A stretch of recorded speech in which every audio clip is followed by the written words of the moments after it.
Welcome to Grawlix Nights, the Grawlix Podcast Live Show. I'm Randy. I'm Melanie. And I'm Jesse. Hey everybody, what's going on? I don't know why I ask, because they can't reply, at least not this fast. Here's what's on the agenda. Doctor Who and X-Men, that's it. Yep.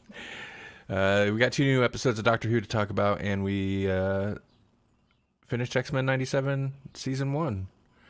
So that's what we're going to talk about. But first, how are you two doing? Groovy. Mm-hmm. Nice. That's a different energy than usual. I'm tired, and I'm going to be off my game. I'm a little disappointed that I feel so tired, and we're going to be talking about Doctor Who, because I feel like potentially this could be a lively conversation. So we'll see. Maybe it's just what I need to wake up. Mm-hmm. Before we jump into all that, would you guys been watching anything but consume what you've been doing? No. X-Men and Doctor Who, that's it. That's my whole life. Okay. We watched a little anime. Yep. One that some Madoko Magic. Those were 2 words that are in it. They're not in that order, I don't think. There's a couple other words. I don't know what they are. But if you watch it, then you probably know what it is. We watched an episode of that, and it was, depressingly cute. Or cutely depressing, whatever. I don't know. And then we started the new season of... Help me out, Randy. My Hero Academia. Thank you. Oh, Yeah, we that started the show's latest still season. a thing. Okay. It's still a thing. I got hooked on it. I don't know why I'm probably... There's no way I didn't talk about it on the show. Oh, I gotta mute my phone. That's annoying. There's no way I didn't talk about it on the show, because it hooked me. I was kind of opposed to it for some reason, and eventually I tried it out, and it hooked me. Only 2 episodes of the new season out so far. It's a little weird. It's spent virtually no time with any of our heroes. Like, none at all. I mean, they show up for little segments, but that's a little disappointing. Also, and I hate to be one of these people, but I might have to wait for the dub episodes, because I got used to the voices in All Might. All Might's original Japanese voice actor, no offense to him, it's not the same as here in Zorro. It's not the same as I'm used to. It's a different All Might, and I want my The voice that got me was I don't remember his name. I never remember anybody's name. The Fire Kid. She's a child, and in the Japanese version, his voice is like the deepest one of anybody there, and I'm like, what are they doing? That's not right. He's a child. That's weird. But yeah, I always feel weird being that way about anime. Anime is like the only thing where I kind of prefer, in most cases, I prefer overdub. Because if it's just like a foreign movie or TV show, I'll go subtitles every time. Like, you got to. Anime, I think partially because since it's a cartoon, like... They're not actually matching lips anyways. Yeah, it's not as distracting. Like, it doesn't come across necessarily goofy. There have been anime where I've really appreciated the original voice acting I've watched, with subtitles. But, at some point while watching through My Hero Academia originally, I switched to overdub, and maybe I started on overdub and kind of got hooked on that. So It's because the translations are different. The overdub translation and the written translation aren't the same, and there's a lot of stuff that you lose when you go with the written, because they just literally translate it. They don't try to make sense of it, and when they dub it, they're like, okay, I'm going to change this a little bit so that it makes sense to an English speaker, and that's helpful. I mean, you do avoid some weird things like All Might calling them zygotes, and I was like, when did he call them zygotes? It's just a weird way to put it, but we're definitely getting into like dumb American territory with that because it's literally losing some of the original meaning or intention behind the dialogue. But yeah, there is something to be said for. But sometimes the meaning or intention behind the dialogue is lost on us anyway. Like, let's all make a trick. What are they talking about? Let's all make a trick. What is that? What? I don't know what that means. You know. So yeah. Anyway, it's weird so far. But it's stretching. It feels like an anime that's just stretching out some stuff. There's a lot of stretching already, and I'm like, that's a bad way to start your new season. Don't do that to me. Yeah. Is it one of those where it's like it takes a long time for them to put is it a manga? So they're waiting for the. Well, no. Traditionally, it's not too bad, and I mean they do kind of. I never felt that it was that bad or that egregious, and instead of like stretching and just keeping the show going, they were just. That's why when you were like, oh, that's still going or whatever, that's still a thing. It's like, yeah, they stopped for a long time to wait for. So they'll actually stop and wait for new manga to come out and then like start when it's more appropriate rather than like, the classic example, of course, is Dragon Ball. One Piece is horribly stretched out for that reason. Like, rather than keep constant production and just have no material to work with, they actually stop. And I could be wrong, but I feel like that's becoming more common in anime, or at least it seems that way to me. But that will also mean large gaps in between seasons, which is a little like weird. Doctor Who. Yeah, for sure. Yeah, okay, I got nothing else to talk about. What are we jumping in first, Doctor Who or X-Men? Doctor Who. Yeah, there's more there. Yeah. Yeah, I don't have as much to say about X-Men. Unless you want to talk about episode 5. I think the season peaked there. Not that the rest is bad. Didn't we already talk about X5? Yeah, we did. Oh, okay. The best part of the last season is just using that quote again. Right. So wait, which 2 episodes did we watch, Doctor Who? Okay, Doctor Who. We're going to talk about Space Babies. Okay. Space Babies and the Devil's Cord, season 1, episode 1 and 2, or 2 and 3. 2 and 3. Because Ruby Road is technically an episode and not a special. Right. Yeah, I don't like that. Disney is monkeying around with things they don't understand. Mm-hmm. Stop trying to simplify it. It's complicated for a reason. And they keep calling back to all the complicated stuff, too. So it's like, which is it? Simple or complicated? I don't understand. They truly did approach it like a comic book renumbering. Or like, we're renumbering. We're starting over in issue number 1 or season number 1 so that it's really easy for everybody to jump on board. But I feel like if you tried to jump on board during the David Tennant specials, that would be baffling if you've never watched a Doctor Who in your life. And then, yeah, there are a lot of callbacks and references to kind Jodie, of the everything. Granddaughter, like references to lots of stuff. The Ronnie, which is cool, right?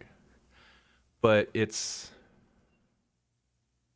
whatever. They renumber it, and then they make a point to have a new companion. It's a new Doctor, of course, but that way they can do exposition dump and get all the lore, like him bringing up without it being necessary that he has 2 hearts. Just like, right. What, they're walking? You better drop some lore that new viewers might not know. So, that's okay. It's fun. So, Space Babies then. What'd you guys think of this? What'd you guys think? First of all, the save of the butterfly thing, was that the beginning of this one? Yeah. Okay. So does the butterfly now have regenerations or something? Is that what's gonna happen? That's what I was thinking. I was like, you just created time flies. And then there's gonna be an episode down the road where you know that saying, time flies? Where do you think that really came from? Oh no. So stupid. That's where the vortisaurs actually came from. They used to be butterflies. Right. I was wondering how they were going to, because that's such a, how they were going to reverse that, because they released the clip online and it was in the trailer. And I was like, that's, Doctor Who usually doesn't go for that bold of a like Looney Tunes joke, right? Like, how are they? Yeah, gonna they have a little reverse more it? mavity. Yeah. Okay, you're right. I should say they didn't used to. Not that it wouldn't get wacky or goofy or ridiculous, but like, I don't know if broad's the right word, but it's definitely a different type of humor that they're allowing. Well, and they're approaching it in a much more not a lot more Back to the Future way. You know, like it's not the first time that they've ever done it. But I really want to jump ahead to the next episode because they do a Pyramid of Mars thing, which I haven't seen since probably Pyramids of Mars. Oh, interesting. I might have missed that. But yeah, so they had the Doctor. They didn't explain it that was a rejuvenation, and they didn't even do the golden glow. So, new viewer watching this new episode of this show they've never seen Butterfly CPR, before, baby. you could be like, he can heal butterflies, I guess. Right. Yeah. But I was fine with that as a way to walk it back. Yeah. It's a weird. It's like a weird irreverence, or it's very what's the word? It's gone. They usually are not that loose with like rules with time. The Mavity thing being a good example. Whereas I'm pretty sure, you know, PCAP gave Bill a ribbing when she asked about, you know, what if you step on a butterfly and blah, blah, blah. And he's like, that's what happened to Pete. And it's like, well, you're just messing with her, right? So, whereas here, oh no, it does have consequences, but they don't matter. I guess it's the same thing, huh? And there's usually a switch that's been flipped.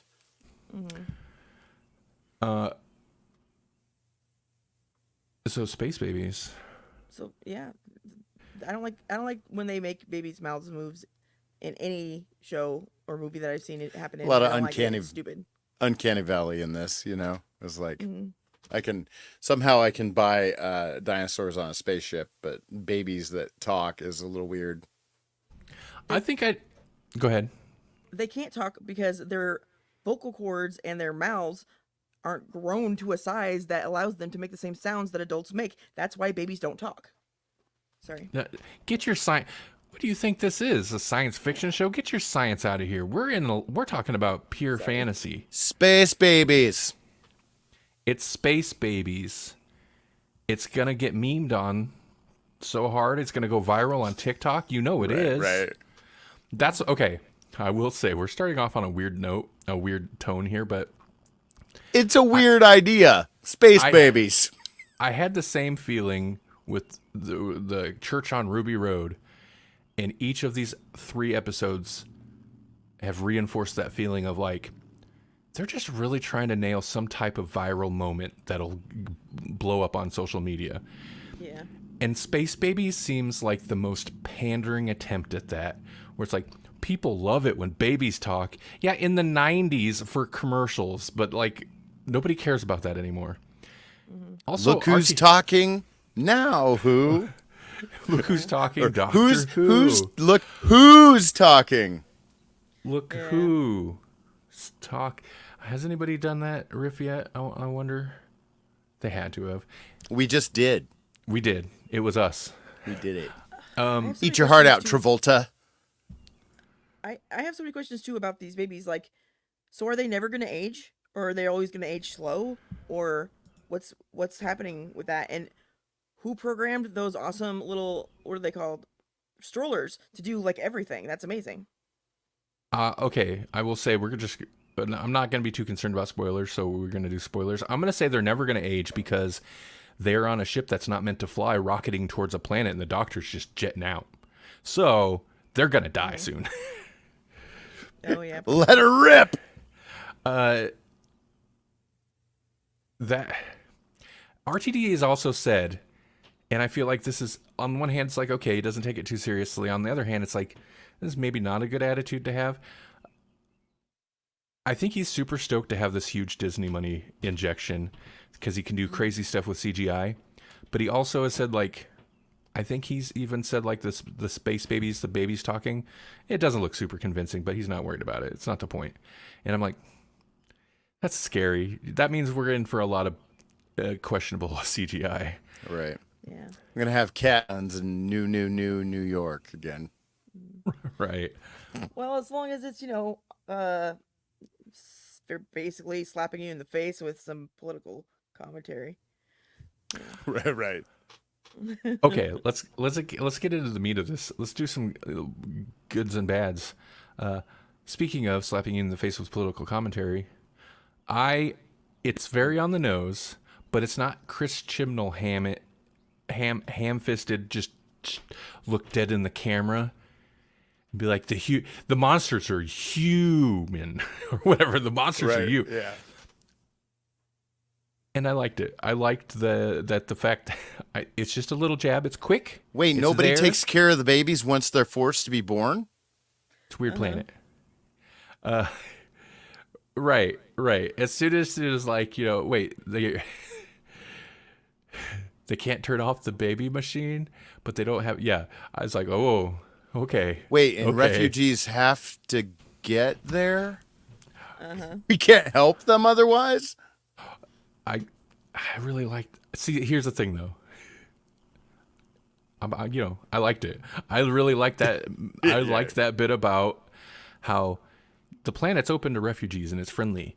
Well, why don't people move there? And like, well, you can't just move there. You just kind of have to show up on the shores. And it's like, oh, okay. Like, no, they won't let you just move there. You just kind of have to already be there. Right. With no other choice. I liked that stuff, and it was, I'm sure if you're a D-bag, that would maybe stick in your craw, but they didn't like hammer it over and over the whole episode. No, like it was one and there, done. Boom. and it was pretty obvious, but it wasn't so ham-fisted and beleaguered. Yeah. It was like, zinger. Oh, remember? Space babies and a monster made of what? Right. Boogies. It reminds me too much of the iCrusties. It does They're a bit, probably yeah. related. Okay. Well, did you guys like this episode? Did you hate it? What did you? There's a lot I liked, but it is really, it's really zany. And I don't usually love the zany ones, I don't know. I guess I got a fondness for dinosaurs on a spaceship, but but like there's a lot there I hate too, I don't know. I liked it. I'm still Go confused ahead. why that lady was there. Well, I think she just didn't leave, right? Right. Everybody else left, and she's like, I can't leave Right. these babies. Okay. So what about the computer? Was She- was she not the computer? She was the computer. Then did she make the boogie monster? Because Well, no, I mean the ship, like there's automated systems. The voice over the intercom that was pretending to be the computer was her, but there is like systems running. that made a boogeyman. Okay. Yeah. Silly. I'll say about both episodes is it was kind of a mixed bag. Overall, though, I liked this episode. I did not love the space babies. It was on, I don't know, it was just kind of on, I mean, I guess that's the whole point.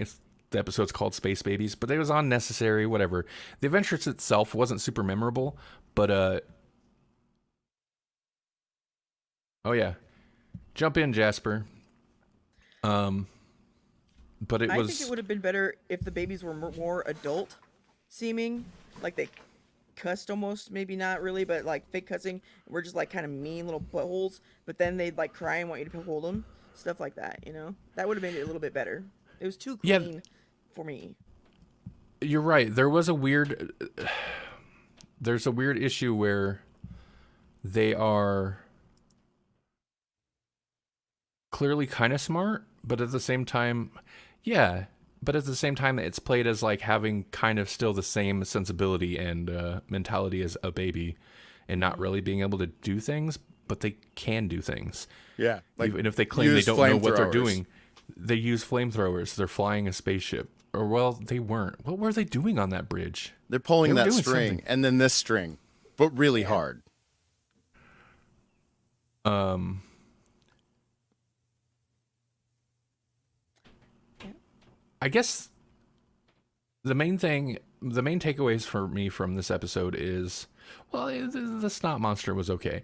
I like the doctor. I like the doctor stuff because, new doctor. And I guess I we liked had her some too. stuff. Like she plays it well. Like her. They show us that interaction in the TARDIS again.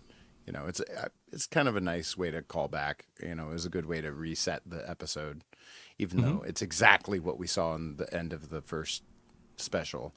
I think she plays it really well. Like she is astounded by things and then also really excited by it. Like this doctor and this companion act like kids.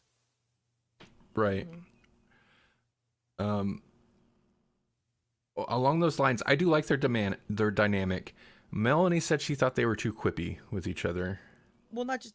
Yeah, I feel like kind of the opposite, I guess. Maybe I feel like she is way too. Oh wow, cool to like everything. Like, you could show her a severed foot, she'd be like, "Wow, awesome." She just hasn't. I mean, she goes with to the flow too much, and I almost like it because it reminds me a little bit of the Ninth Doctor, but it's like I'm gonna just gloss over some horribly depressing part of my history that's shaped me, and then crack a joke right after, which is almost Right. like manic, and I love that. But he does it. He's just I don't know, a little too quick about it. So maybe I don't know, but Yeah, I kind of forgot that he's back to being the last of the Time Lords, which means he's definitely not.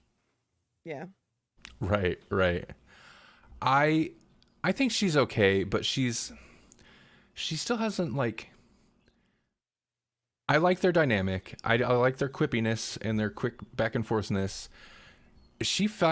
I feel like, and that's kind of I guess maybe the point of her is like she fell into it so fast. Like you could pick almost any, especially Moffat era companion, and swap her out in this episode. And so long as it wasn't the companion's first like 5 episodes, it'd just be totally natural. She feels like a companion that's been there for ages already. And I got in a small discussion with somebody on Threads about this, and they're like, well, somebody had mentioned something about they think some of the. I mean, this was definitely going to be episode 1 or episode 2, whatever. But there's some rumor that Devil's Cord was actually supposed to be later in the season, and they kind of moved the scheduling around. Regardless, somebody also pointed out shorter seasons. I think 8 episodes, or I think we're getting 8 episodes. So we're gonna run through some gods. compressed, right, but also compressed character arc in that case. And I don't love that because that's like RTD's strength is Doctor Companion dynamic and character arcs. That's like kind of for me where he excels. That And then they're said, special again. Sorry. yeah, that's the other thing that really bugs me is she's some kind of impossible girl. RTD is adopting Moffat style companion, and I don't like that. I mean, at least I guess you could say, as bland as they all were, and they all were, Chibnall era companions were just normal people, kind of. Right. They weren't necessarily special. They weren't the impossible girl. They weren't, whatever with the spirit of Christmas in her or whatever's going on. Like, It's a cool effect, though. I will say that, like, it snowing all of a sudden in the baby space station was cool, but I had Impossible Girl vibes for sure. Yeah. Yeah. And the coincidences, whatever. I don't know if that was from this one or the next one or both of them, but they kept running into those coincidences, and I'm like, dude, there's gonna be a bunch of like goblins running around soon because you guys keep doing that. and you Oh, stop yeah. it. Right. That draws them in. That It's that always attracts them. Christmas with you. Yeah. But with Space Babies in particular, on the doctor side of things, I was fascinated, and at the end of the episode, I was like, it was a fine episode. I enjoyed it for the most part. I didn't love the babies, but I had things to say. I wanted to say about the doctor, and I was like, it's real good to have a doctor whose personality actually lends itself to like discussion. Yeah. Because I noticed a couple traits that emerged in these two episodes. In Space Babies in particular, he seems, not that other doctors haven't been this way, but it kind of seemed like there were several points where they made a point to highlight he's a little mischievous and he's a little ornery. And I was going to post about that on Threads, and I was like, ornery, that's the right word, right? Apparently only in the Midwest does it mean what I think it means. Other places it means disagreeable or moody or rude. What? Right. And apparently it's I specific think to the ornery. Midwest that it means like mischievous, Yeah, basically. weird. Yeah. Huh. Well, we're from Oh, the okay. Midwest. So when the reason that a crocodile's so ornery is because he's got all them teeth and no toothbrush. Right. Right. That's because That's our disagreeable. our definition of ornery is wrong, apparently. Wow. Or everyone else's is. Because surely that word originated in the Midwest of the U.S. It sounds like a Midwest word, you know. It does actually. Ornery. Listen. Oh yeah, you have there me. Maybe it's Southern. Maybe it's a little more southern. Maybe it's a little more Cajun. You made it sound Cajun just now. Ornery. Remember it. Remember the name, shall. Anyway, because I say that because, of course, he intentionally jump scares the babies with the boogeyman, and Yeah, I then love that. That laughs was great. hysterically about it. Yeah. And sure, the doctor likes to like elbow people and have some fun. That seems a little extra mean, in the fact that He keeps so doing enjoyed it too. Like, Yeah. yeah. And then when Ruby's getting irritated and it's dripping on her, and like he calls her Rubes, Yes. Yeah. and she goes, She's "Don't call not me having that." it. Yeah. And he like he smiled about that specifically, and then like he was just chewing the scenery when he was like figured out what the snot deal was, and he was just enjoying the disgust that was about to like dawn on her. So I know other doctors are sometimes ornery, but it seemed like there were distinct moments of like highlighting that trait. I was like, that's fun. Okay, I like it. And then, yeah, I think he also is a kind of manic, because he's super nice, super happy all the time, except like for very brief moments where he's very not. Yeah. And it's on a dime. And that was my favorite thing I think about Tom Baker, the Fourth Doctor, is like he'd be smiling and then like just look at like he'd pick a random companion and look at him like he was about to murder them, and it's like that is terrifying. That's the doctor I like. I like a doctor who's like fun, except it's like hanging out with a abusive alcoholic, where it's like, yeah, they're a real good time until they decide to snap and start attacking people. Right. And that could happen at any moment. That's the doctor I like. The abusive alcoholic doctor. The doctor that lets you get surgery on your brain and then just leaves you. And right. Was that 9 or is that 10? Yeah, it's 9. Yeah. Yeah, you're right. I might have to revisit that one sometime. I remember it not being great, but I know people do reference that one in terms of like a WTF moment. Yeah, that was my main takeaways from the Space Baby ones. I thought the Snot Monster was okay. I wish there were more moments of Ruby making a point of highlighting Ruby observing how the Doctor reacts in situations. That's kind of part of the fun of early companion stuff, other than just an audience surrogate to be like exposition dumped on so that the viewers know what the deal is. seeing how they react to how the Doctor reacts to things. And I guess maybe we got a little bit of that, but like the moment when I expected more of a little, like, I don't know, knowing back and forth when the monster got locked in the air. What do you call it? Oh, the airlock, yeah. Airlock. But it was pretty quick, like, he's like, get him out. And then Ruby's like, you gotta get him out. Like, it was pretty quick. Even the babies were like, oh no, you Yeah. can't kill him. He's our favorite monster now. Mm-hmm. I also feel like these are definitely cut. I feel like RTD's cutting a lot of, not corners. I feel like they're shooting stuff and then cutting it real hard in the edit. Mm-hmm. But I don't know. Okay. Do we want to move on to the Devil's Cord? Yes. I don't know. There's really. He Nope. hands out that TARDIS key real fast. Oh yeah. Right. Yeah, Which- yeah. Not that unusual, but kind of unusual. That's. Go ahead. A thing I noticed though, that you mentioned hang up the key. I don't know if it's intentional or not, but every time I see them walk out of the TARDIS, he very visibly and it's part of his thing is turns around and shuts the door and like makes sure it's shut and then leaves. And I'm like, he's really making sure that door's shut. Normally you like don't even notice it or they just like walk away or something. But he Right. makes sure that door is shut every time they leave that TARDIS. Huh. They have also been doing another thing. They highlighted it specifically in the Devil's Cord where there's something weird. There's something off with the TARDIS. It makes some weird noises or something. And when I think in the Devil's Cord, when they first like get there and they're leaving it, he keeps like looking at it like there's something funky with it. I think they did mess with the sounds that it made. The guy, Also, it like voomps when they're inside anyway. Oh, yeah. They're not wasting time with like hearing the whole TARDIS sound. It's like they're there. Voom. Well, Okay, they let's go. split this TARDIS in half, so Right. who knows? Right. Yeah, they think they get to just do Looney Tunes nonsense and get away with it? Nope.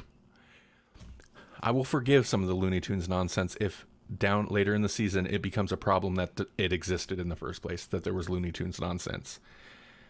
Mhm. I want to say RTD would do something like that, and I will retroactively be on board with some of the stupid crap I've been seeing so far. Well, that's all right then. Well, that's all right, except you probably didn't have to like really commit to the whole musical number, but okay. The key thing though, jumping back to that just real quick, yeah, that does. The Doctor companion relationship just seems like hyperspeed.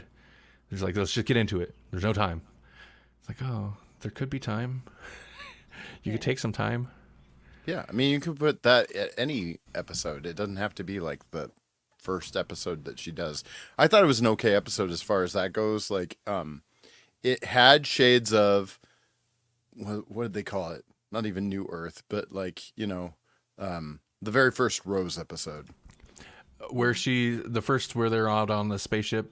Yeah. Where he takes her out to see like the end of Earth or whatever, the last moments of Earth, I love which that is, episode. That's one of my favorites. and it's got the last human, and it's a skin I mean, stretched. it's bonkers. Yeah, I mean, it's got Drives me. kind of that same vibe where it's like, oh, this is where the human race goes.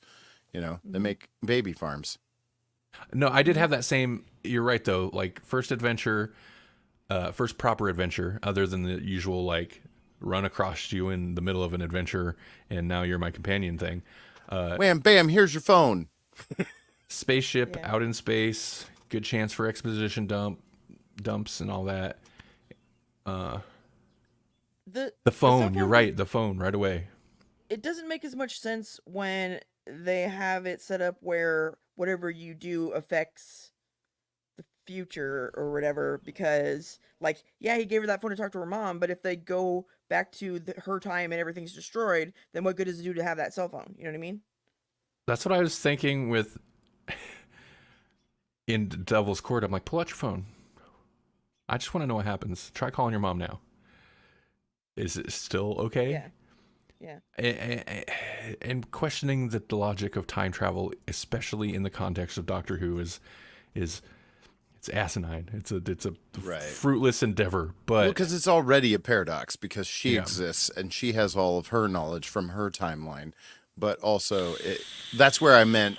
That's what I meant about the Back to the Future style time travel and the Hmm. Pyramids of Mars thing. Because in Pyramids of Mars, when they are encountering Sutek, it's one of the rare times where the Fourth Doctor is just like, "There's nothing we could do." And he travels back to the future literally, and it's just gone, you know. And so same thing happened in this one, where it's like, oh man, everything's already ruined in the future Hmm. when she makes that comment. this Doctor's a little cowardly as well. More Yeah. so, I feel like again they're making a point of it more so than other doctors because they'll get scared. And as I said on social media, usually they'll do like the Doctor super scared as a way to like sell to the audience, oh, this is a real threat. This is a true big bad. Right. Uh, like when the toy maker showed up. 14 was like game over. He was really scared, but he wasn't like, let's go hide. He was like, you need to get out of here. I'm going to go. But he always still puts Right. himself up in front of it. Like Right. he's this one in the Devil's Cord. They also made a point of like, he was terrified of the boogie monster and ran from it and was even questioning, like, why was I so scared? Like, I'm never that scared. Right. And at first I thought that was like maybe an indication of like what the monster is. But after watching the second one, I think that's insight into the Doctor. He maybe has more fear, even though he's emotionally in a better place than previously was. Hmm. Well, maybe he feels like if he's emotionally in a better place, there's more to More look to forward lose. to or whatever. Right. So it's, scarier to die or whatever. I kind of feel like that's where they're maybe going with it, where he isn't so quick to like possibly sacrifice himself. He isn't so fearless. He has fear. Mm-hmm. Because as soon as he like Maestro shows up and he figures out like it's a, I don't know, celestial toy maker. They don't call him that anymore. A toy maker. They don't call him that anymore. Maybe we shouldn't. Sorry. Right. That's what it was in the classic series. So that's just Right. what pops in mind. Yeah, yeah. He was like done. He was like, "Look, we gotta hide," and he's like gave up. He was all Oh bummed yeah, he was like, it instantly. literally ripped me in half. Right, right. He was And very rather scared. than be so proud of how he handled it, he's like, that was a one-time trick. Like he really minimized it.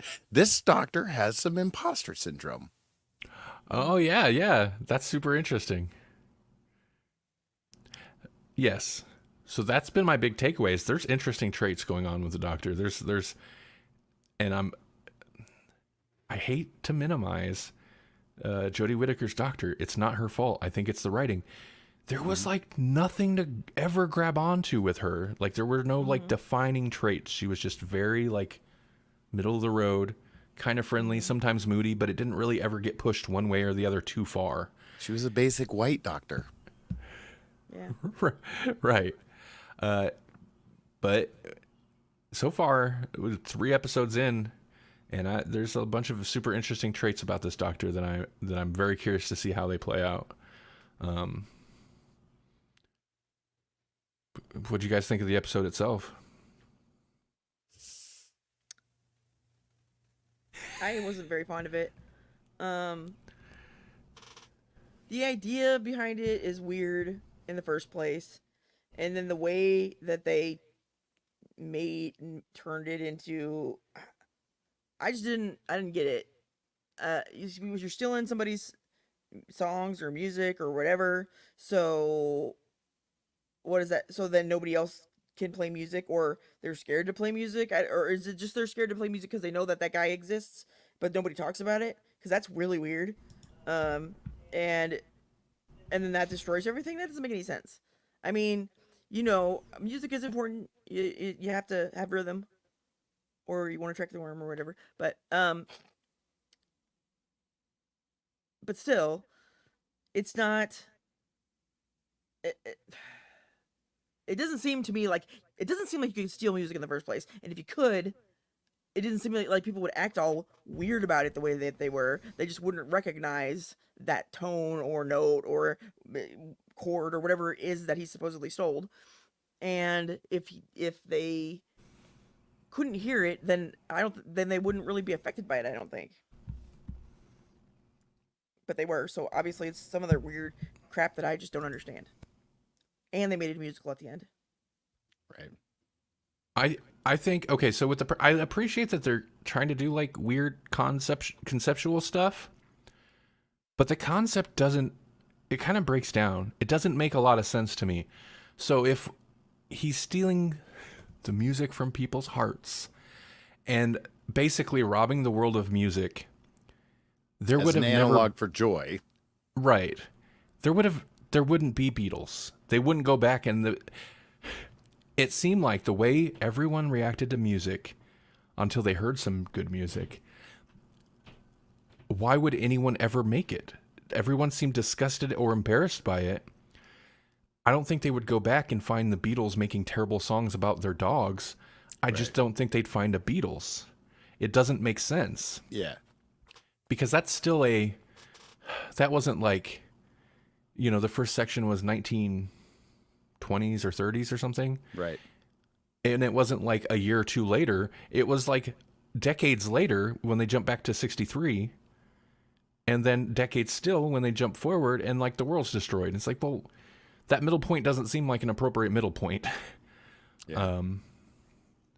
When that was my beef with this episode is that in all of the teaser stuff, I got super pumped about, oh my God, they're going to do the Beatles. Why haven't they ever done the Beatles? And even in the lead up to doing the Beatles, the Doctor himself is like, I can't believe I've never done the Beatles. Like it was this whole thing. And then when we get there, it's just like, it could have been anybody. It's just like such a drab, like non-musical thing. It's like, we got music pumped into that first special for no apparent reason. We got a musical ending, and then, arguably one of the top British acts of all time, bigger than Jesus, and right. they factor in almost not at all. I mean, don't get me wrong, they get their heroic moment, and then the chord that saves the day is part of a Beatles song. I mean, like, I get all of that, and they made them special sort of in the end, but like most of the episode's not even about them. It's just about like, we're just going to go there. And the Doctor doesn't really have to save the Beatles. The Beatles are in no threat other than mediocrity. Right. They're going to quit. Right. Yeah. Although that little old lady did get eaten earlier when she played the piano, so I was a little surprised they let that happen. Right. Hey, Jasper. Hello. What's happening? Not much. Just crossing Abbey Road, are you? Just a little bit. Did you watch Doctor Who by chance? I did not. I didn't. Tried to get X-Men 97 done, and I ran out of time to get the Doctor done. Okay. Well, okay. Along what we were talking about, you could have easily swapped and maybe that's the thing. Maybe they weren't sure that they'd be able to get, permission to use the Beatles, but like you could have easily swapped any famous musician in there and it would have made no difference. Just give them a rough estimate, maybe slightly personalized to one of their songs of the same overly hammy speech about music and emotions and stuff. Like, basically, anytime the Beatles were involved, the Beatle characters, I thought it was real bad. I didn't think that was good at all.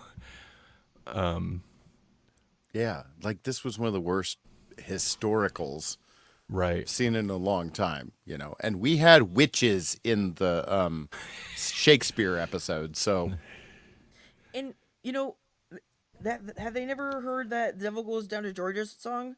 People have done this much better. I don't know why they didn't just do something like that. And also, the end song. What is it? There's always a twist in the end, right? Yeah. Yeah. Oh my god. Was that not played to the same like melody or whatever that everyone used earlier in the show when it was always the same?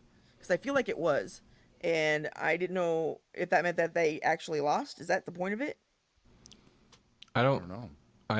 I just think it was terrible. I hated the musical. I hated that. In future rewatches, the episode ends when the doctor winks at the camera, and as soon as the doctor winked at the camera, I was like, "Oh no, what's happening?" Yeah. Nothing good.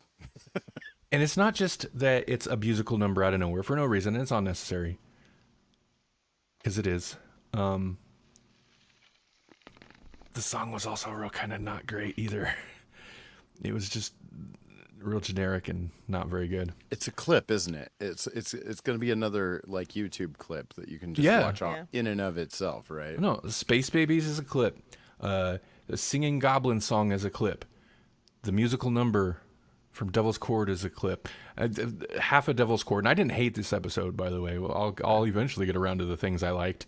Half of it is a clip, and that really bugs me about this. The season is like they're trying too hard, and it's so apparent. I'm really excited about the next episode. Not to get too far ahead of myself, but like the next episode is going to be yeah, I don't know if you've heard anything about it. So I haven't heard much. I did see the trailer, or at least part of the trailer, the teaser, or whatever, where he's stuck on a landmine. yeah, that's the whole thing. He's stuck on a landmine. So it's going to be super character driven. Yeah, I like that. I like that. And So- it's Moffat. Moffat filtered through RTD, which is the best Moffat. That's the best Moffat. I do want to talk about the things I did like about the Devil's Chord, because I feel like there were, it's such a mixed bag for me, and including the Maestro is such a mixed bag for me, because I want to say, for me, 80% of the time, I kind of loved the over-the-top, scene-chewing, ridiculous cartoon villain thing that was going on, but about 20% of the time, too far, too hammy. When he's given like mugging, like, I was like, oh no, stop it! What are you too far? But anytime like he's summoned out of the piano, they played it like a horror movie, and I loved that part. I thought that was super effective. The opening scene with the Harbinger kid, and like I like that a lot. They did a couple clever things with him too, where they had him use the giggle. And the doctor even said, that's the giggle. And it was a little bit of the giggle, but also it was a scale. La, la, la, la, la, la, la. It was both. It was the giggle and it was a scale. Right. I was like, oh, that's kind of cool. And then when he plays, the one thing that I loved was the one meta nod where he looks at the camera and he's like, well, let's get started. And then he does the opening keys, and it affects the intro music, where the intro starts as a piano piece. It is weird for the Doctor Who to go so meta to where, yeah, he looks at the camera, they look at the camera and starts playing the bass line essentially on piano as it goes into the intro credits, and then later, when they're attacking the Doctor and Ruby in the studio, and like Ruby gets wrapped up by the music and dragged out, they're getting attacked by the musical score of the TV show, because the musical score is going, because there's like a intense action scene, but then like it'll cut to the Doctor and the musical score will get an effect where it's clearly like in the other room, and then it goes back to the other room and it sounds normal again. And I was like, she's getting attacked by the musical score of the television show itself right now. That's wildly the score meta. was good. Overall, the score was Right. good. I am curious about that musical theme thing that you brought up, because it does seem like there was a musical theme for this episode that was used for a lot of things. But I did like how, because they didn't always do this, except when it was like, obviously the third Doctor is in the 60s or 70s, right? When he's working with Unit, I think it was the 70s. So that music was very era appropriate or whatever. But this was era appropriate score. Like, this sounded very right. 1960s esque, the way that Is it Murray Gold still Yeah. doing composition now? I think this is his fault. RTD, obviously RTD come back and he brought Murray Gold back like first thing, but so I'm assuming they're friends. But I think RTD is also a fan of other stuff that Murray Gold does, and I'm pretty sure he wrote like all the music for this. I could be wrong, but I'm pretty sure I read that. So even like the non-TV score stuff of Murray Gold, RTD's a fan of, and I think probably conversations with him maybe partially inspired this episode.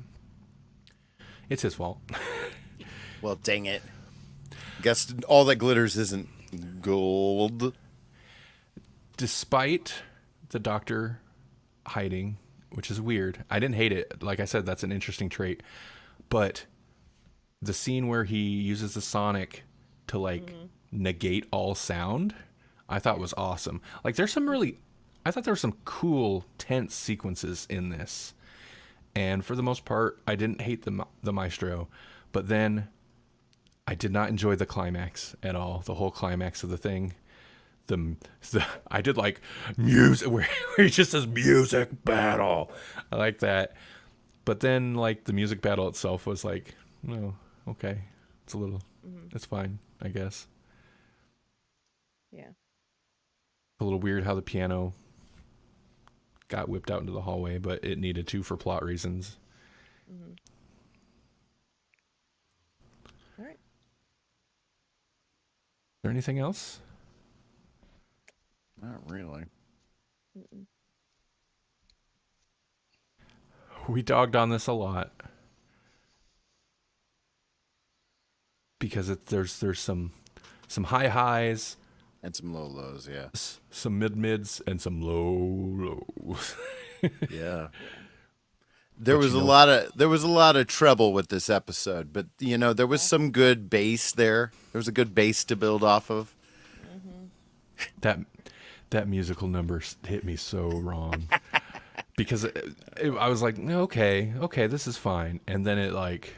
So There's always a twist at the end, wink, and then I was like, no. When that's clearly Harbinger, right? Harbinger's the actual twist. Is that Harbinger's there in that little musical number? Oh, right, I guess so. And so, there's like, also is he just gonna show up every time one of these beings is around, or is he gonna do something? Does that mean that nobody's dead? Whatever happened to the toy maker, or remember when they got the ring? Trying to right them trying to do the piano, the dancing on the keyboard scene from Big on the Abbey Road crossing. First off, stop it. Yeah, you're trying too hard. Yeah, we all can sense that you're trying too hard. It's not gonna go viral. Maybe it will, but I doubt it. And second off, when you dance on a keyboard, it makes sense. When half of your steps just aren't on anything, and then there's like a couple white blocks, that's not a keyboard. It doesn't make sense. It doesn't go anything to the music. Stop it. There was another master nod, wasn't there? We're gonna get the master before this is all over. Oh, I think wasn't the 4 knocks, and the keys were basically the dun dun dun dun. Oh, maybe, but that's also kind of the Doctor Who theme. That's where they got the like the heartbeat or whatever the sound of the drums is totally like the Doctor Who rhythm. Oh, that's a good point. Yeah. Okay. So what do you think of these episodes, Jasper? So I thought that. Well, I was gonna say too, like.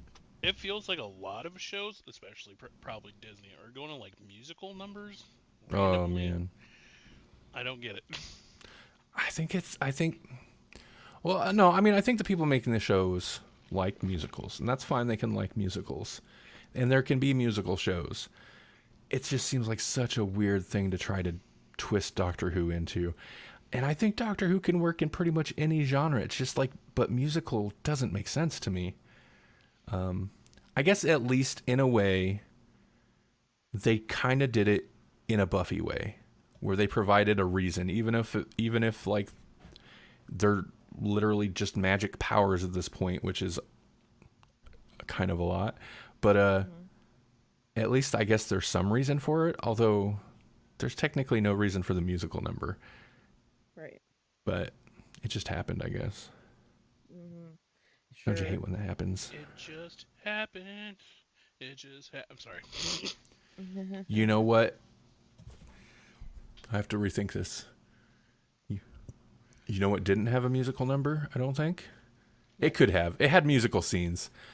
X-Men 97. It has a heck of an intro. That intro is musical as heck. It's so good. That was one of the like, we have to get as much as the original voice cast as we can, and we need the theme song. And those are the conditions. And they're right to do that. X-Men 97 season 1 wrapped this week. We really haven't talked about X97 since the 5th episode, right? Right. Jasper, how far did you... Okay, so you didn't finish that either. How far did you get into it? I am on the last episode. Okay. I know the ending of that one. I accidentally was looking at something and did the old internet spoil myself. Jasper don't care none about spoilers. Right. I was like, oh well. You were on your phone while you were watching it, You were reading spoilers while you were watching the episode. I was actually not on my phone because of how many freaking turns that show made. Oh, I was going to say he was That's a watching good the point. show on his phone.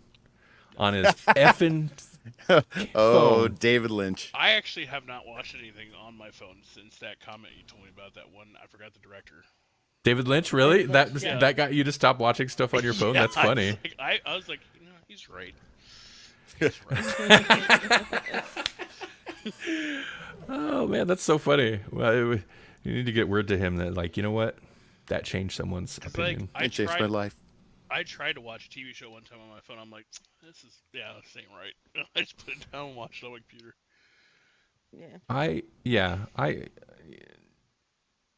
If I'm watching, like, something that doesn't matter and I need to, I don't know, go to the washroom, sometimes I'll just be like, I'll continue this in there on the phone. But that's, not, I generally, if it's a movie or a show I'm invested in, no, I'm pausing that till I come back and watch it. Yeah. But, okay, well, X-Men 97, what were the names? It was the end of the season, but also the end of a 3-parter. Extinction is something? Right. I don't know. But I mean, like, this season was crazy pants. It was, it started with all the 70s stuff, Magneto taking over the school and the New Mutants kind of vibe with,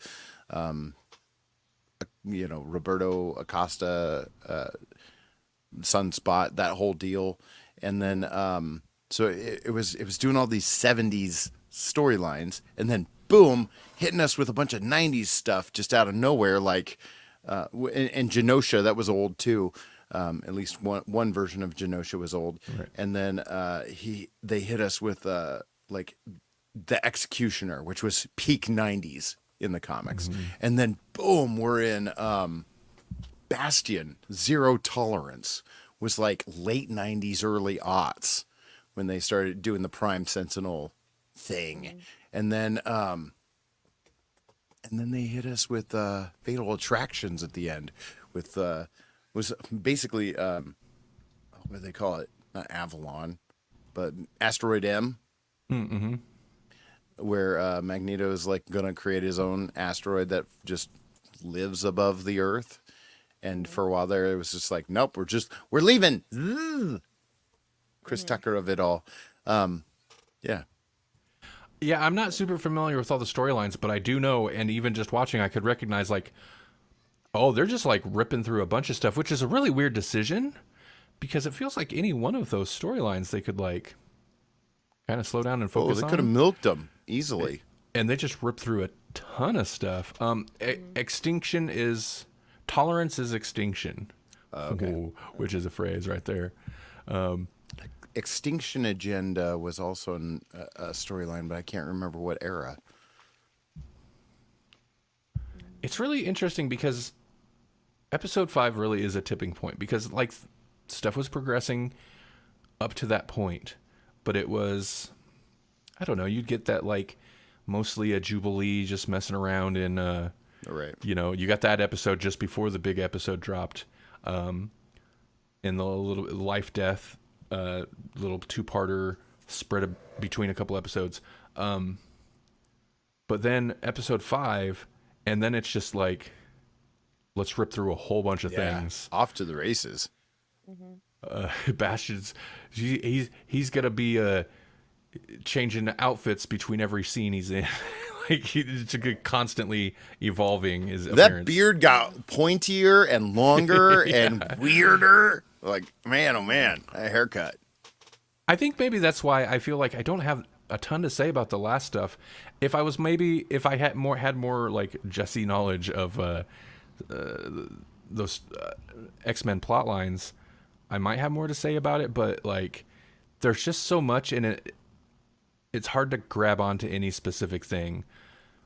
They could go. They kept me guessing because they went to so many different things. I was like, oh, they're gonna do Legacy Virus. Nope, didn't do Legacy Virus. But for a minute there, that's what it looked like they were gonna go to. Was like, okay, well, what are we gonna do to combat Magneto? Well, we're gonna need a virus that can kill all mutants. That's what we'll need, and that's kind of where I thought it was going next. And now they're doing so.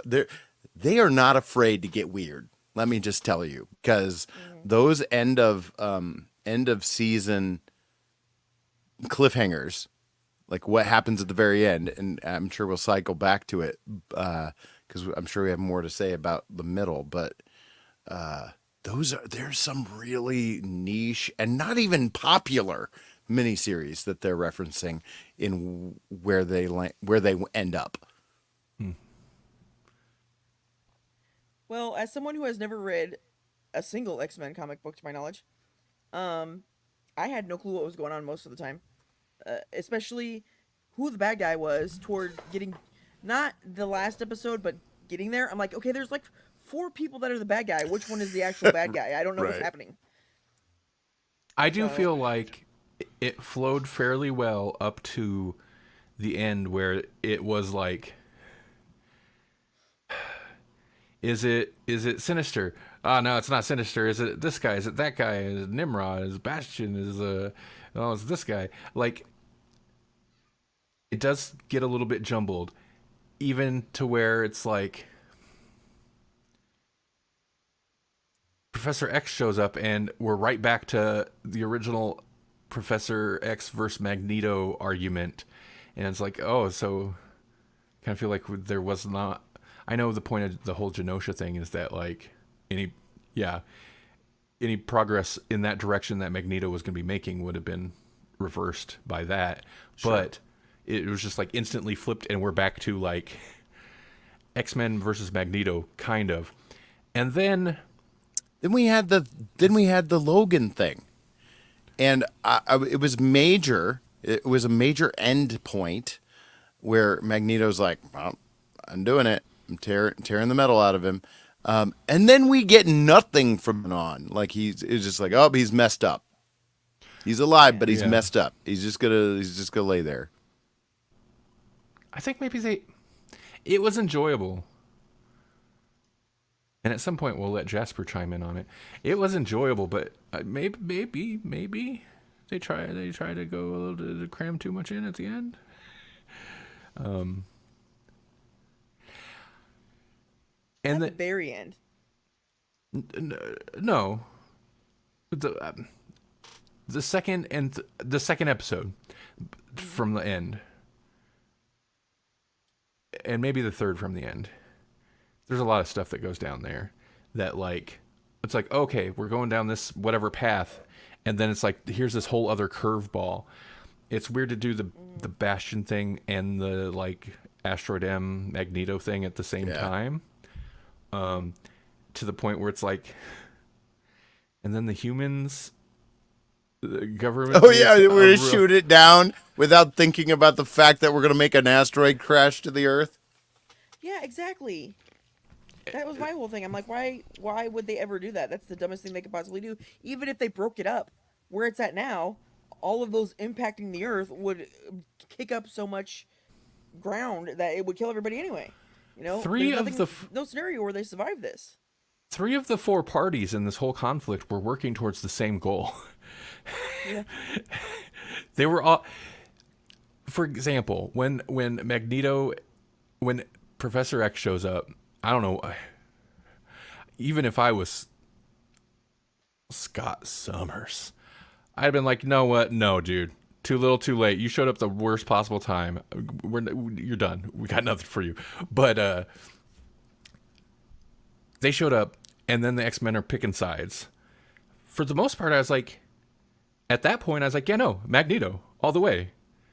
Professor X, this is ridiculous. What, do you just show up out of nowhere? Like, no. Too little, too late. Like, what's this guy doing? But then it turns out that guy's going to destroy the entire Earth. And I'm like, how does that help his agenda? He's not just destroying the humans. He's destroying pretty much everyone. I don't know how many people he's got on the asteroid, but it's not enough to jumpstart mutant humanity, you know? Yeah, and you can't grow food on metal, by the way. That's silly.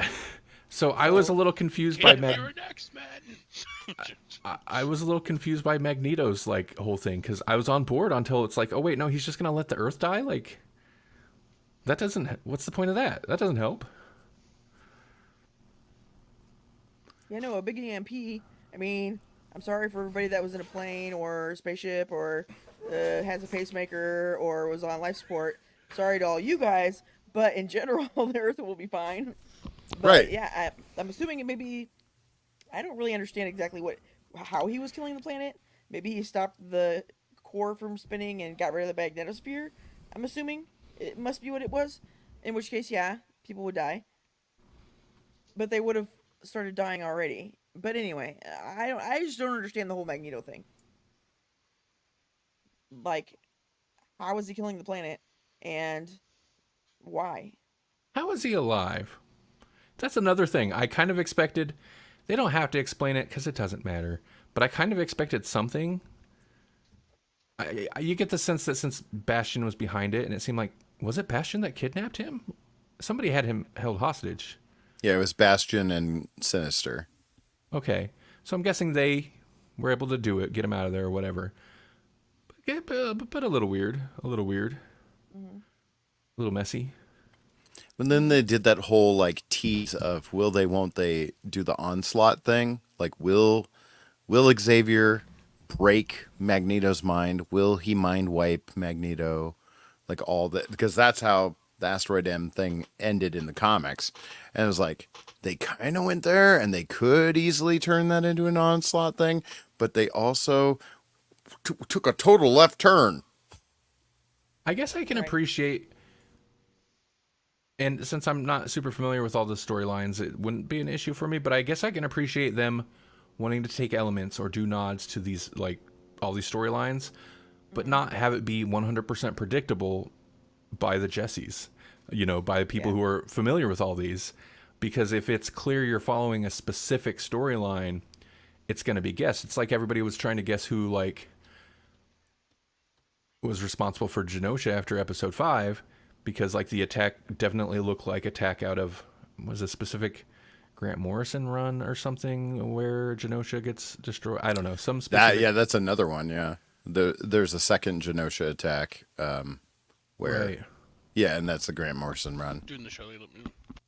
So people were guessing, like, oh, well, is it this character who's not even in the show, blah, blah, blah. And they take this other swerve. So I guess I can appreciate that. Where it's like, they're not doing the storyline, but they're also pulling from it. Yeah, because it was like a blending of the two Genosha attacks, for sure.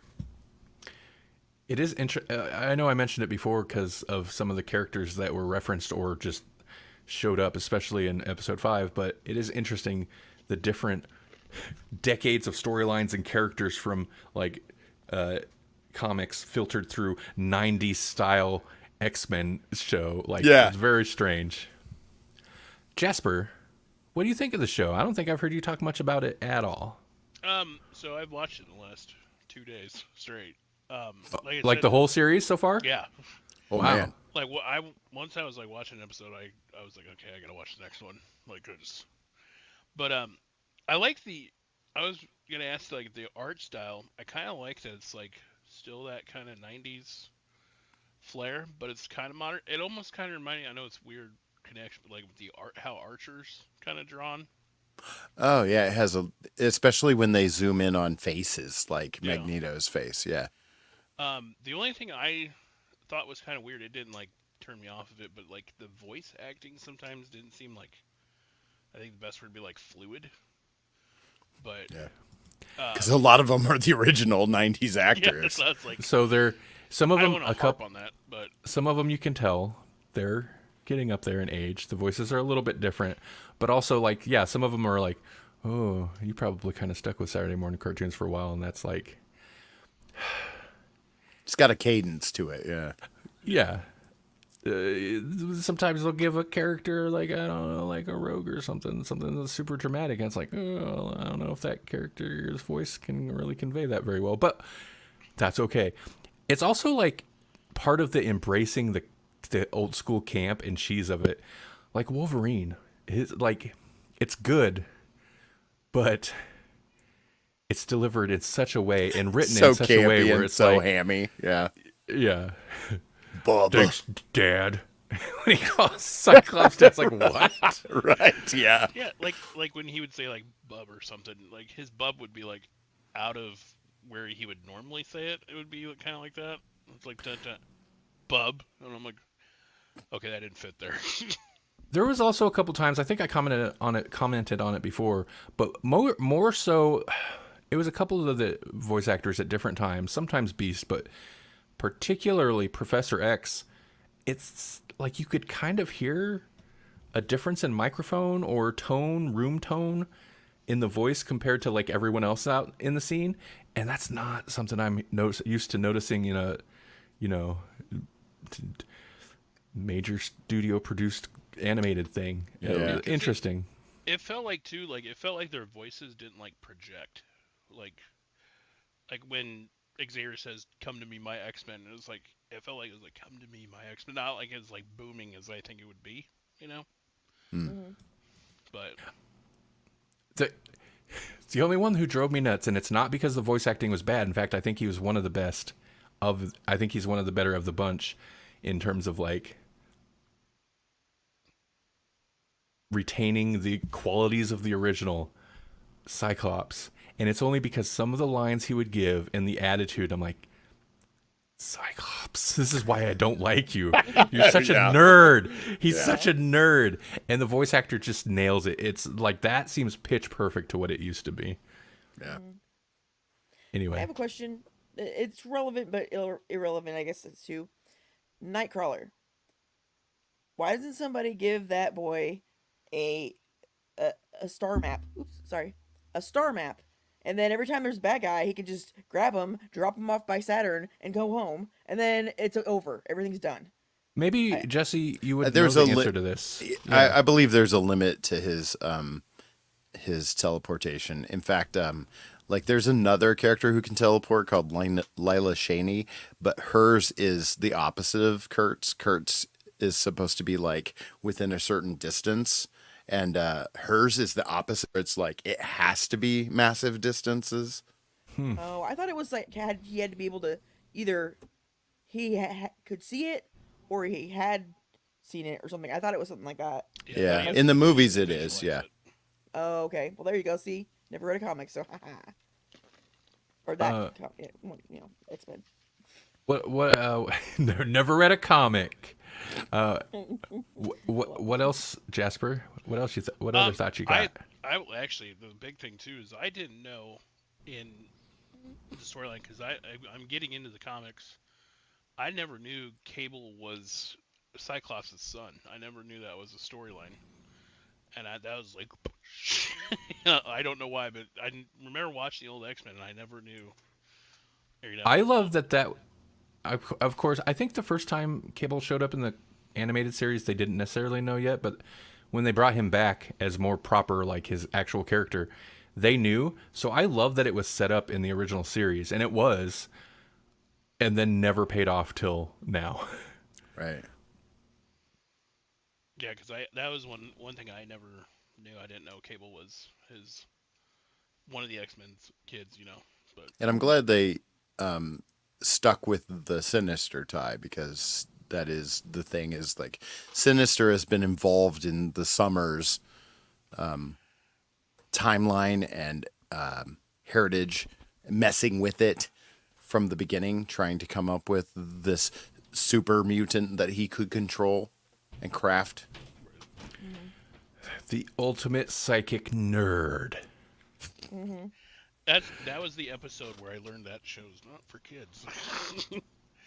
I was watching that, and then that baby part came up, and I was like, oh, because I was watching with my little two, and I was like, all right, well, we gotta watch something else. Okay, interesting. I've seen discussion of this, but not really from the point of view of anybody who's like watched it with their kids and like.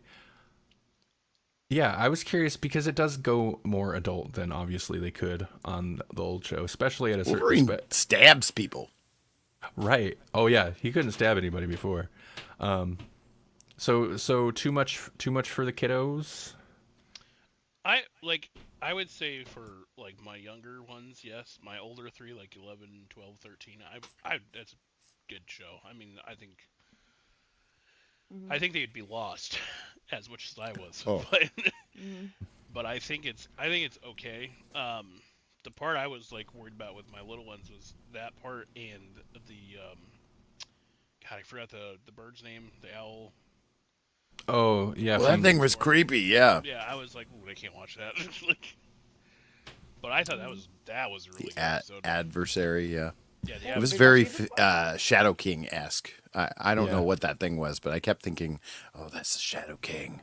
I also felt like they watching the whole season was like they didn't.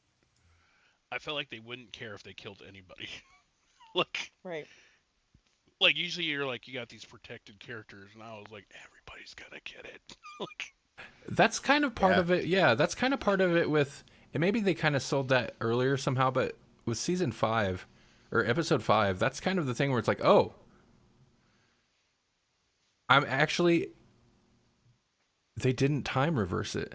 I mean, yeah, Magneto survived, but especially since Cable was involved, like it was like, he'll be back. Remember, guys, this is comic books, and I will tell you, the way that they end this season, I was like, oh, that's how they're going to do it. Okay. Yeah. Well, I did like that Magneto saying the two words to Xavier, "Shut up." Like, that was Yeah. pretty golden. Yeah. it's like, I love the little witty one-liners in it. I did like the arc with Storm though, which I don't remember Storm being that like talking in that kind of cadence all the time. oh yeah, she. Yeah, I was like she probably did, but I don't it's been years, but I suppose because they're not. Most of them are not too offensive. It's fine, but I am glad, but also surprised. Speaking of the voice actors, that they retain the ultra stereotypical like accents for, Rogue's like over the top Southern. Gambit's got had his like French thing. Rogue, I don't know what Rogue's thing is, but she has a specific thing, and they kept all that. She always talked over the top. It's interesting because that is exactly the relationship that Storm was in the 90s. Like, that's when she had her little, like, romance with Forge, was in the 90s. So it was like, again, they're just pulling 90s stuff. she didn't have that hairstyle in the '90s one, did she? No, that's the other thing. It's like the Mohawk was much further back. Yeah, no, because in the 90s, she was essentially what we got in the old X-Men 97 series, the original X-Men series.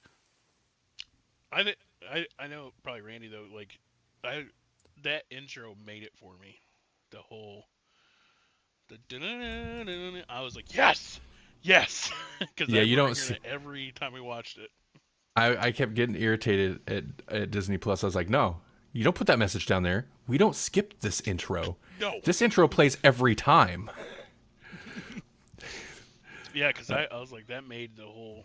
I almost do the same thing. Like, it's like I can't skip this. This just brings back raw memories. It's interesting. Sorry, I didn't mean to interrupt. Yeah, you're good. I was gonna say it's interesting. The earlier half of the season, they kind of plot. I'm sure it's intentional. They plotted it well. The earlier half of the season was a lot of like, I'm not gonna say good vibes, but like, like, yeah, cool. This is like more '90s than the '90s were, and they're just nailing it. They're nailing all the like. Welcome back to the show you remember. Except with a more of an animation budget, so the action sequences are just that much extra. And that, I mean, they keep the action sequences, of course, but that kind of falls off a little bit when it's just like, nope, it's just time to get crazy now. Yeah, time to throw people off of buildings and stab some people and blow up a whole country. It is interesting because it does go more adult, but they still kept it like, for all intents and purposes, Oak tried to kill that guy, but the guy didn't really die, so it's fine. Like it's like half measure. Like it's adult. There's like more. They can go with the adult themes that were always there, but more directly now. But they didn't go like gratuitous with any of it. I was also gonna say, I don't know if you like. Okay, because I think Randy, you've listened to Death Clock, but I kind of felt like a Death Clock music video would have been good when the ship is their plane's flying and all those bodies are floating around it, and I was like, now I'm just gonna start hearing the Death Clock music because it was just really weird. But I liked that whole scene. That was cool. There was specifically a Death Clock Metalocalypse moment for me when, towards the end, when Cyclops, I don't remember what he like kind of snaps when in one of the, maybe the last episode, and he screams. He's like, ah! And it's just like, I feel like we're about to go into a Death Clock, crazy metal sequence because there's always people like mouth wide just screaming, and I was like, that's metal animation right there. What's happening? Mm-hmm. What did you think of the action scenes? Like, I thought they didn't go over the top, which I liked, and I think they kept it well orchestrated. They made Cyclops kind of cool in the action sequences, at least. They use his power super, very interesting. Like the fact that he can just fall and then use his optic blast. Well, I mean, like his force, cushion. his force blast. Like they use that a lot better in this to explain that he's not. It's not just Superman heat vision here. It pushes him back. It pushes other people back. It's like a punch. That is something I hadn't like. I think maybe back in the first episode specifically, kind of the first action sequence of it. Like he's using it to move backwards. He'll like blast to like move out of the way of things. And I was like, oh, that's super interesting. I'd never seen anybody do that with his power. Those neck muscles, man. He just must have cords. He's got like the Goldberg traps going on. So is his? I haven't gotten really into those comics. So in this kind of show, is he just kind of mentally uses the beam? Because I remember in the movies he had like the thing or whatever. But yeah, does he have just control over it, or? No, yeah, he still wears glasses or a visor or something, right? Yeah. But does he have to like touch it to hit the button or something? Oh, I see what you're saying. I think they're inconsistent with that. Yeah. Because I remember him having to like hit his temple to like use the ray, but yeah, I don't think they're super consistent. Yeah, who knows? Because in half the time they use their fingers to their temple when they use psychic powers anyway. So Do you hate that in movies? I do hate that. Because it's like, why would you need to? You shouldn't need to. You shouldn't need to do anything. It's a mental power. Yeah, exactly. Yes, yeah. You just got to do jazz hands. Well, Mentok, the mind, or whatever his name was. Scarlet Witch's fingers drive me crazy in the movies, where she's always got to do the specific fingers. Like, it's like, okay, I guess if that's how it works, it's witchy. But was it Doctor Strange. Yeah. At least his, I kind of get because he's like doing magic spells, right? She's using powers. And so, like, why does her fingers have to get all witchy about it? Because it itches or something. Maybe. I did also. I really liked Bastion because he creeps me the crap out.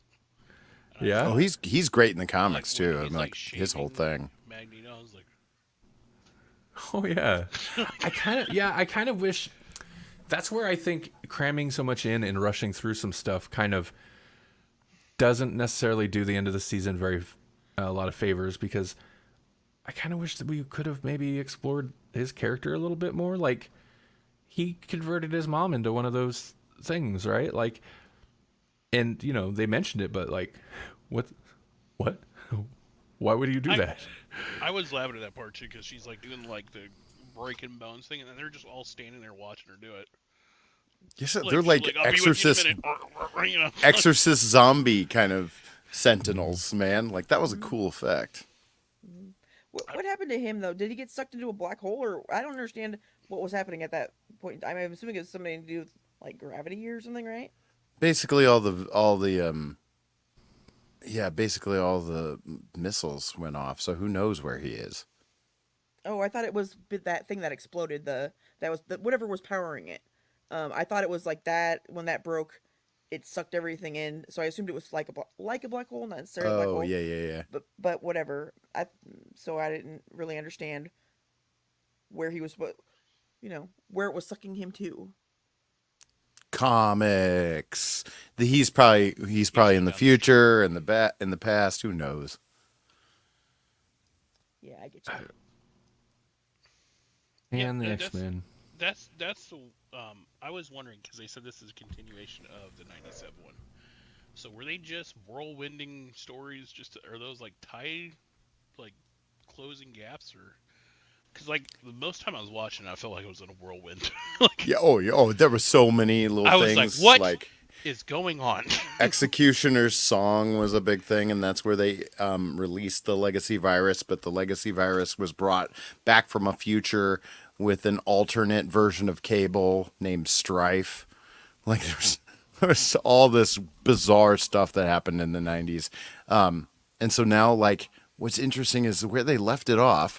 They left it off where, so big time spoilers.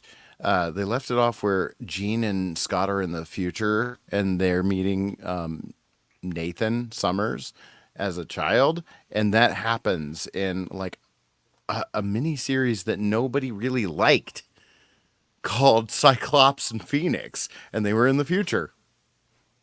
Interesting. And then the Aben, like going back in time and basically seeing the origin and advent of Apocalypse. Yeah. So, I mean, spoilers for the comics, and I don't know what they'll do with the animated series here, but that's how Wolverine gets his claws back.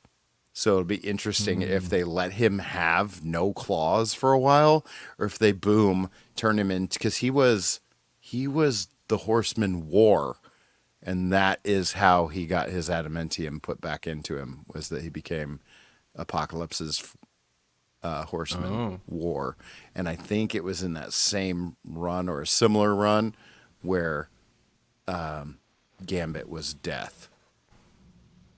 So Gambit became one of Apocalypse's horsemen, specifically Death. Okay. So in the comics, because again, I didn't read any of the comics. He didn't have the little bone things. That was just a show. In the comics, he had bone claws. Yeah. Yeah, underneath. But it was like a retcon. Like for years and years and years, that was a Weapon X thing, and then They retcon the bone claws in. I don't like that. Yeah. That always bugged Well, me. that's when we discovered it. That's when we discovered that he actually has bone claws under there, is when he survives this. And then everybody's like, how? Has he always had those? What? It was kind of a shock, because then all of a sudden he pops the bone claws. And it was like a piercing thing. It was like, there were cool things about it. It was like, so he'd like it went from schnick to a splorch, because he was basically re-piercing the opening every time that he used his claws. Yeah. And so there'd be like blood that would, yeah. It was the That's- 90s. Everything was extreme. Yeah, I was gonna say the '90s. You're like, those are some nasty bone spurs, man. For real, man. Can you imagine the calcification and the scarring, the scar tissue? It'd have to be harder and harder to pop the claws every time because he's just like, I got to push through more calcium now. Well, that's why he has the healing factor, so that you don't have Right. to worry about that. That's right. That's Do true. bone claws get arthritis? That's what I want to know. Oh man. Probably. He just has to up his calcium intake. I also was kind of weirded out by how random that scene was, where he's talking to the council on that one planet, and then Gambit's dead body just pops up out of the floor, or the skeleton version of him. I'm like, that was Oh, absolutely random. right.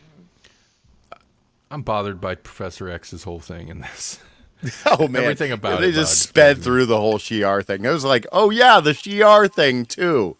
It was like, oh, we still haven't touched on a lot of Chris Claremont stuff, but we really need to get to the Jim Lee Claremont stuff.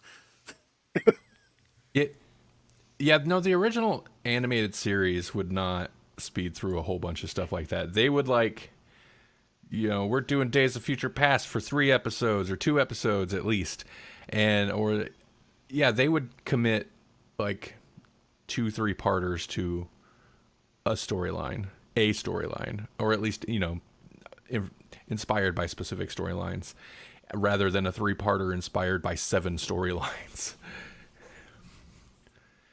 But Kind of amazing. Yeah, it's the only real series where I kind of didn't like Professor X. He was just kind of yeah, he was nonsense in that. I didn't like him either. I was Team Mag. No, I wasn't Team Magneto until Professor X showed up. Then I'm like, you know what? No, I am Team Magneto now. And then he was gonna let the Earth die, and I was like, I don't like anyone anymore. I kind of came out of it liking Morph. I never really knew who Oh, that yeah. character was, but Morph was awesome. Morph. They used him well, sparingly. Yes. It is amazing, Melanie. The Amazing X-Men, which was an actual title. What Yeah. else is amazing though, besides X-Men? The Aurora Borealis, which are also known as Northern or Southern Lights, if that's more familiar to you.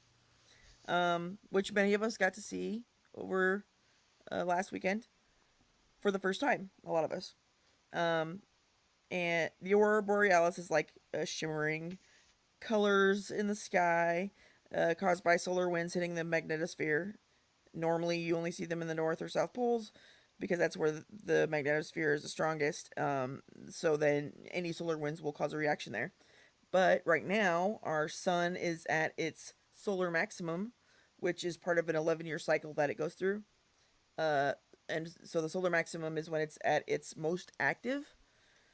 And is sending out big, huge, solar flares that are several times the size of the planet, probably. And that's what caused what we saw last weekend, is one of these really large flares that didn't hit the whole planet, maybe, but most of it.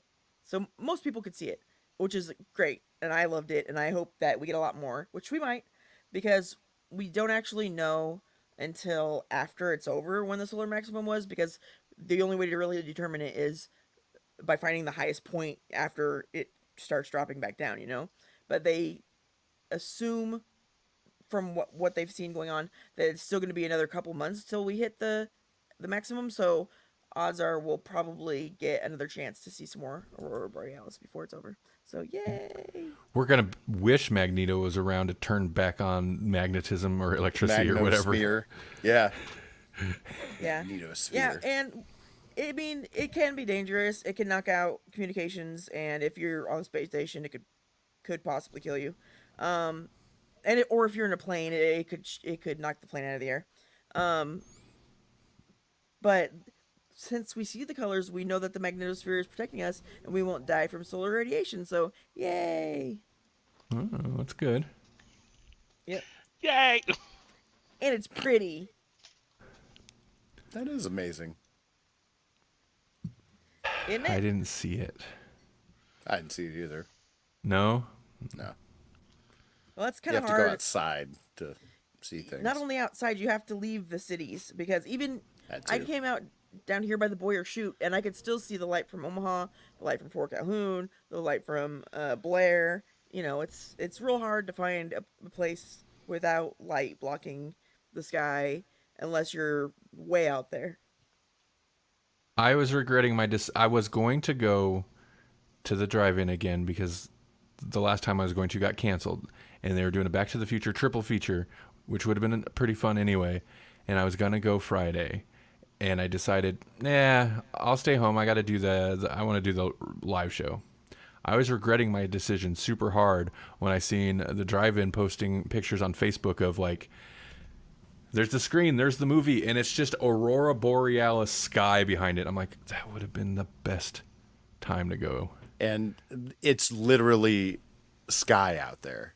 Yeah. You know, like yeah. there's not a lot of trees. It's really open. Super in that open, area. and it's situated pretty well in the middle of like the major towns and city areas. So like it's Yeah. fairly far from most of them. Yeah. It's hard to get away from Omaha's glow. You got to go pretty far to get away from it, but Yeah, you do. still. But not next weekend, but the weekend after, right? I think Little Monsters is going to be playing. I don't know if you ever saw Ooh, Little oh, Monsters, yeah. but that was With great, If? and I'm so excited. Yeah, with If. and Little Monsters. Yeah. That's a good pairing. I was like, oh, there's two pairings. They had a couple pairings, and they were both like, oh, this Drop is Dead good. Fred. I like Yes, Drop Dead that's Fred. another good one. Yeah, but I've seen Drop Dead Fred. I've never seen it in theaters, but I've seen it recently. Like I watched it with somebody Really? to show them because they hadn't seen it. But I haven't seen Little Monsters in years, so I'm excited for that one. Yeah, that'll be fun. All right. Well, hey, we're going on vacation this weekend. I need to go to bed soon. We need to be up at like 5 in the Fair morning. enough. Hey, you guys got anything exciting, interesting you want to mention before we bounce out of here? Humble bundles. There's all sorts of cool stuff. I think there's even a Doctor Who comics Humble bundle going on right now. So we talked about Doctor Who. Check out the thing. Get some comics for you by going to grawlixpodcast.com/humble. Yeah. I picked up one of their Doctor Who comics bundles a while ago. There's so many. But those are fun. Jasper, you got anything interesting you want to mention? Anything exciting going on? Just anything you want to tell people? Yeah, I mean, there's college football video game coming out after 11 years, so that's just a personal. They don't put put those out anymore? No, they got sued for name, image, likeness back in 2014, so they haven't. made one Interesting. Since then, so now that the college atmosphere of sports now has the NIL deals, Right. EA's like, time to monetize. So, as EA always does. Surprisingly, I kind of know what that is about. Melon, you got anything? No. Okay. She's like, I need to go to bed for this vacation. Yeah, there's some things I need to do tonight too still. I'm on vacation this weekend. However, you can still tune in on Helix Rock Radio. Go to rockradio.live tomorrow night, and I pre-recorded a broadcast, so I will be on the radio tomorrow. Online radio, it's free. Tune into it. And I did another themed episode. Like last time I did zombie themes, every track was related to zombies in some way. This time it's 40 years of thrash. It's thrash in chronological order, starting in the 80s and going through till this year. I separated by decade, so there's a big 80s block of thrash metal, 90s, 2000s, and so on. And it's none of what they call the big four, so like Anthrax, Metallica. The other two are escaping me. So it's if you're not super familiar with thrash, it'll be a lot of new stuff for you.